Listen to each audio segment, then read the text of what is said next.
नमस्कार दोस्तों, SM story teller YouTube channel में आपका बहुत बहुत स्वागत है। आज हम मेरे दोस्त शौनक के साथ घटी एक ऐसी खौफनाक घटना के बारे में जानेंगे जिसे सुनकर आपके रोंगटे खड़े हो जाएंगे। तो चलिए शुरू करते हैं।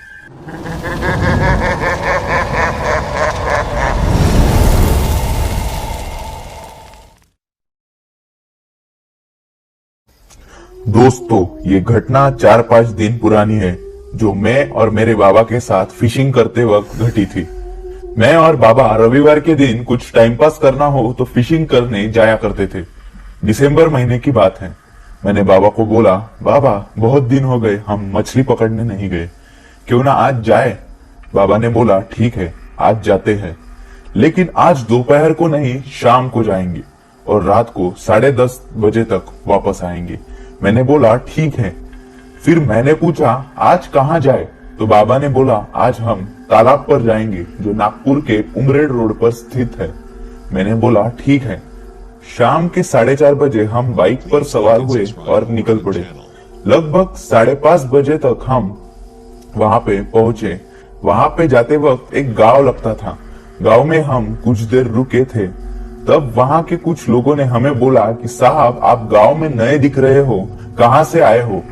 हमने उनको बताया हम नागपुर से आए हैं और मछली पकड़ने उमरेड रोड वाले तालाब पर जा रहे हैं। जैसे ही ये उन्होंने सुना वो हमें गंभीर नजर से घूरने लगे। फिर मैंने पूछा क्या हुआ, आप लोग हमें ऐसे क्यों घूर रहे हो। तो उन्होंने बोला साहब अभी तो ठीक है आप जा रहे हो, लेकिन अंधेरा होने से पहले लौट जाना, क्योंकि वो इलाका सुरक्षित नहीं। वहां पे काला जादू, बलि चढ़ाने जैसे काम होते हैं। रात के समय वहां पे 2 बहनों की आत्मा भटकती है जिनकी बलि देकर उनको तालाब में फेंक दिया था, और लोग दिन के समय वहां पे अस्थियां विसर्जन करने आते हैं। मैंने उनको बोला हम सब इन बातों पर भरोसा नहीं करते। तो उन्होंने कहा साहब हमने बताने का काम किया, अब आपकी मर्जी। ये सब बोलकर हम वहां से निकल चुके थे।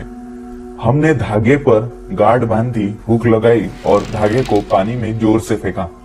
बाबा फिशिंग रॉड से पकड़ रहे थे और मैं सिर्फ हुक और धागे से पकड़ रहा था। बहुत देर के बाद मुझे धागे में तनाव महसूस हुआ। मैंने खींचा तो देखा एक मध्यम आकार की मछली थी। मैंने उसको निकाला और धागे को फिर से पानी में डाला। बाबा को अभी तक एक भी मछली नहीं मिली थी। काफी देर होने के बाद बाबा को रॉड में और धागे में तनाव महसूस हुआ। उन्होंने खींच के देखा तो पाया कि वो मछली नहीं एक मटका है। उन्होंने उसको पानी से बाहर निकाला। अभी धीरे धीरे अंधेरा होने लगा था। जब उन्होंने उसको बाहर निकाला तो पाया कि उस पर लिखा था पंडित राम जी। मटके का मुंह लाल कपड़े से बांधा हुआ है। उन्हें गांव वालों ने बताई हुई बात याद आई कि यहाँ पे लोग अस्थि विसर्जन करने आते हैं। तो उन्हें समझा इस मटके के अंदर अस्थियां है। उन्होंने मुझे आवाज लगाई, बेटा ये देखो ये किसी की अस्थियां है जिसे पूरी तरह विसर्जित नहीं किया गया है। मुझे जाने से पहले बताना, हम इसको कपड़ा निकाल कर विसर्जित कर देंगे। मैंने बोला हाँ ठीक है। फिर से हम अपने काम में लग गए। अब पूरी तरह अंधेरा हो चुका था और ठंड बढ़ने लगी थी, लेकिन अभी तक सिर्फ एक मछली पकड़ पाए थे। तभी मेरी नजर गई कुछ ही दूरी पर रखी एक नाव पर। मैंने बाबा को बोला कि बाबा उधर देखो एक नाव रखी है, यहाँ से एक भी मछली नहीं मिल रही, क्यों ना नाव में बैठकर तालाब के बीच जाकर मछली पकड़ी जाए। बाबा ने बोला चलो चलते हैं नाव में बैठकर।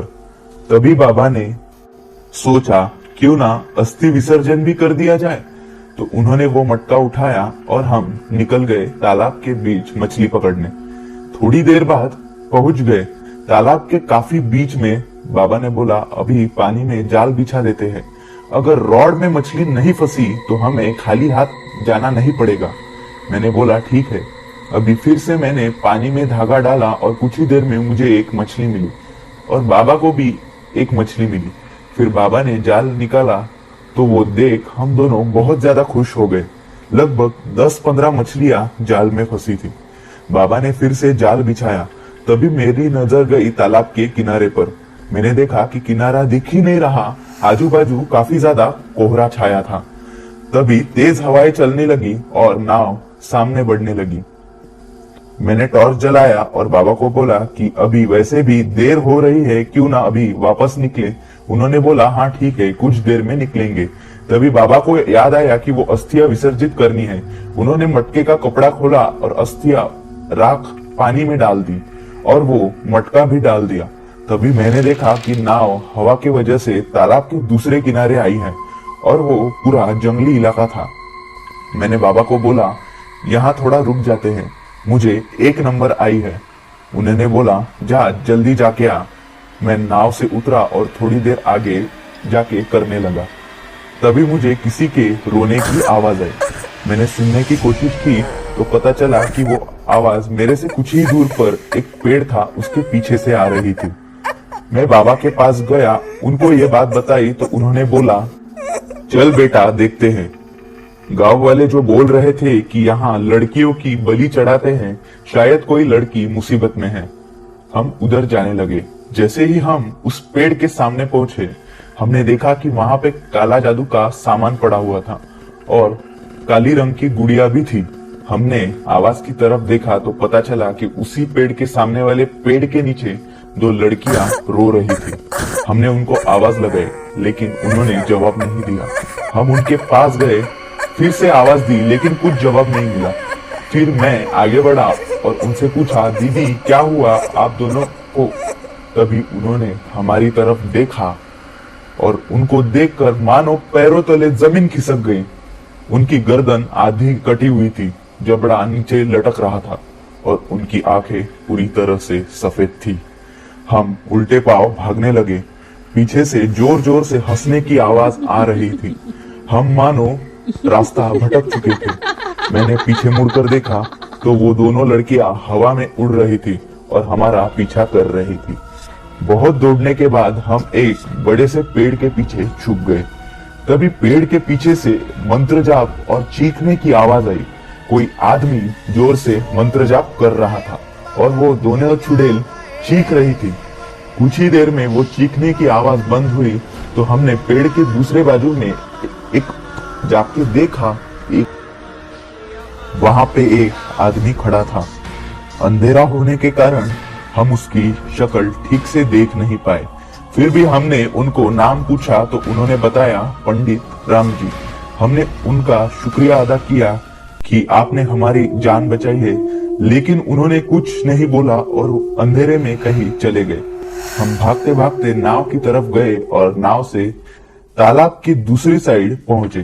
तभी बाबा को याद आया कि उस नाव में मछलियां वैसे ही रखी है। मछलियां उठाते वक्त उनको याद आया कि उस मटके पर एक नाम लिखा था।